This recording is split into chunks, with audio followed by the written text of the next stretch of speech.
जो ऐलान किया, तृणमूल कांग्रेस साफ हो जाएगी और बीजेपी बनाएगी पूर्ण बहुमत की सरकार बंगाल में। और ये हो सकता है उड़ीसा में अगर हुआ, और कितने और राज्यों में होता अगर दिखा। दिल्ली से चले गए अरविंद केजरीवाल, तो बंगाल क्यों नहीं फिर? ये पश्चिम बंगाल है और पश्चिम बंगाल के जो भी मतदाता है 10 बार सोचते हैं, फिर अपना मत का प्रयोग करते हैं। और भारतीय जनता पार्टी एक ऐसी पार्टी है जो पश्चिम बंगाल के लोगों के विरोधी है, बांग्ला बोलने वाले लोगों के विरोधी है। जहां जहां डबल इंजन की सरकार है, हमारे पश्चिम बंगाल के लोग रहते हैं, उन पर अत्याचार करते हैं, उनको मारते हैं, उनको पीटते हैं और कहते हैं कि तुम बांग्लादेशी हो। तो फिर किस बात भाई की अपेक्षा? 60% हिंदू है ना एहतशामुल हक, 60% हिंदू है, सनातन धर्म बर्बाद हो जाएगा, खत्म हो जाएगा। ये नेता प्रतिपक्ष खड़े होकर कह रहे हैं, तो अगर हिंदू लामबंद हो गया। हाँ गरिमा जी, मैं एक बात और आपको एक्सप्लेन करते चलूं कि पश्चिम बंगाल में हिंदू मुसलमान के हिसाब से राजनीति नहीं होती है। पश्चिम बंगाल में 30% मुस्लिम है।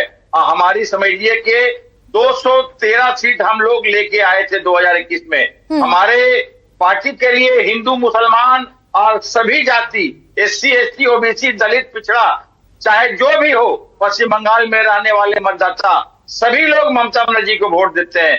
ये आकलन सारा का सारा धराशायी रह जाएगा। ना एहतशामुल हक, फिर मैं उस प्लैंक पर आऊंगी ना भाई। अगर हिंदू मुस्लिम सब वोट देते हैं तो जो 6 जिले हिंदू बहुल हैं उसमें तृणमूल कांग्रेस पीछे क्यों रह जाती बीजेपी से? बीजेपी को वोट किया हिंदुओं ने बंगाल के।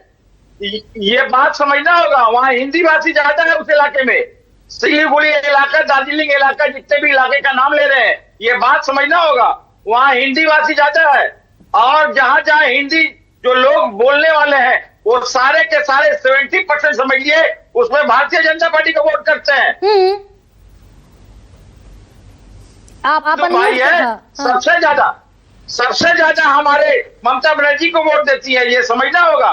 यहाँ इस हिसाब से भारतीय जनता पार्टी सेंग मारने की कोशिश किए हैं। देखिए अभी क्या किया इन्होंने, मुसलमानों का वोट को डिवाइड करने के लिए, समझिए किनके साथ में, ये हमारे AMIMM और समझ लिए कि हुमायूं कबीर के द्वारा 1000 करोड़ का मुसलमानों के साथ सौदा कर करके, ताकि क्या है कि मुसलमानों की वोट को सेंग लगा सके।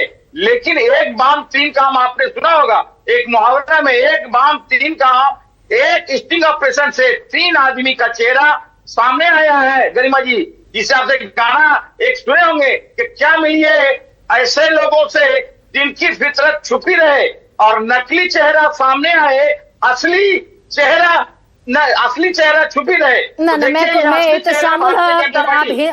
अब इसको आप बांग्ला भाषी और हिंदू भाषियों में बांट दीजिए। मैं ये कह रही हूं कि वो जो योगी आदित्यनाथ प्रचार करने पहुंचे, शुभेंदु अधिकारी पहुंचे, घुसपैठियों का नैरेटिव है, डेमोग्राफी बदल दी जाएगी बंगाल की, पूजा नहीं करने दिया जाएगा, 60% हिंदू। भाई बिहार में किसने सोचा था कि ये हिंदुत्व के मुद्दे पर चुनाव लड़ेंगे और जीतेंगे? दिल्ली जैसी मेट्रोपॉलिटन सिटी में किसने सोचा था? और हिंदू अगर ये कोलैबोरेट होता है एक जगह, 60% है। बिल्कुल नहीं। ये पश्चिम बंगाल एकलौता भारत का ऐसा राज्य गरिमा जी, किसी भी कीमत पर हिंदू मुसलमान के हिसाब से यहाँ राजनीति नहीं होती। तो ये कौन लोग हैं फिर? एहतशामुल फिर ये कौन लोग हैं जो कूच बिहार में, अलीद्वारपुर, जलपाईगुड़ी, दार्जिलिंग, दक्षिण दिनाजपुर, कालिम्पोंग में 8% ज्यादा लोग निकले हैं वोट करने, और ये हिंदू बहुल इलाके हैं। मैं तो आपको बता रहा हूं कि वो हिंदी भाषी ज्यादा लोग रहते हैं, वो पूर्वांचल से सटे हुए हैं। आप जिन जिलों का नाम लिए हैं गरिमा जी, वो सारे ज्यादा इलाके में हिंदी भाषी ज्यादा रहते हैं। सिलीगुड़ी, दार्जिलिंग साइड में पूरे हिंदी भाषी ज्यादा है। और सबने बीजेपी को वोट किया ना, ज्यादातर बीजेपी को वोट करने वाले लोग हैं। हाँ, तो वो कितना सीट ले सकेंगे? वहां लास्ट में वो 59 था, आज के 152 जो विधानसभा का पहला जो चरण का वोट हुआ पश्चिम बंगाल में, उनके पास में लास्ट 2021 में 59 सीट था। अभी आने वाले दिनों में उनकी सीट की संख्या और कम हो जाएगी, इसलिए कि भारतीय जनता पार्टी जिस हिसाब से यहाँ राजनीति कर रहे हैं, ये हिंदू मुसलमान के हिसाब से पश्चिम बंगाल के लोग कभी एक्सेप्ट नहीं करेंगे। ठीक है, आरपी से